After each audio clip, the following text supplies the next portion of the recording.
যে গুরু ভক্তি করতে না গুরু বাড়ি অবশ্যই ভক্ত যায়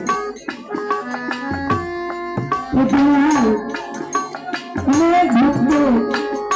কেউ মহিষী কেউ গুরু নেয় কিন্তু ওই যে নিজা সে এক মৃত্যু জ্ঞান গুরু বাড়ি নিতে পারে না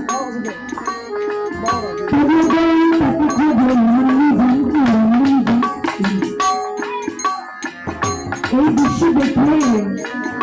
ওই যে টাকাওয়ালা ভক্তগুলো বললে এক ভাই আরেক ভাইকে বলে ভাই আমরা বাবার দরবারে প্রতি বছর গুরু দেই মহিষ দেই একটা কিছু দেই বাজান তো আমাদের কথা বলে না আর ওই যে গরিব একটা ভক্ত নিজের কথাই বলে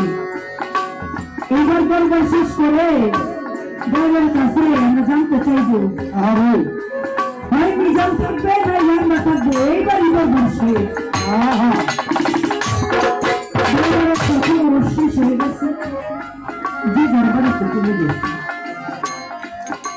চলে যাওয়ার পরে ওই যে টাকাওয়ালা ভক্ত যারা তারা দয়ালকে বলে বাজান আপনার কাছে একটু জিজ্ঞাসা করবো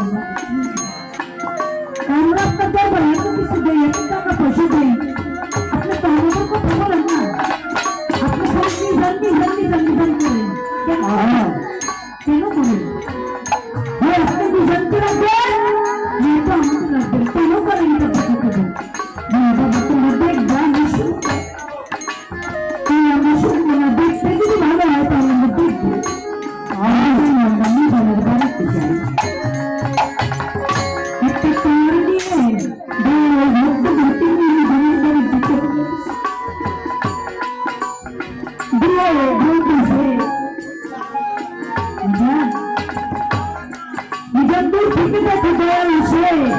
কত খুশি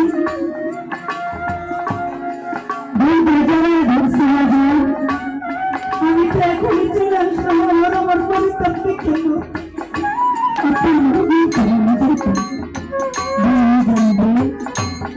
একটা কথা বলবো বাবা আমি যখন ঘাট দিয়ে উঠলাম একটা গাড়ি বন্ধ দেখলাম আমি জানি এটা কার রে বাবা বাজান এটা কার এটা আপনার আমি জানি আমি যে দেখলাম একটু সুন্দর একটি ঘর বাবা এটা কার রে বাজান জগৎ এটা আমি জানি আমি ঘরে দেখলাম ছোট ছোট দুটো সন্তান ফুলের মতো একটা রমণী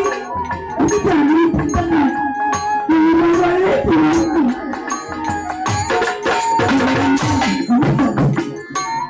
আমার দিন নিয়ে যাই বলে নিয়ে যাই গুরু সেই সন্তান স্ত্রী আমার তোলার উঠে তোমার ছেলে কমবে তোমার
থাকবে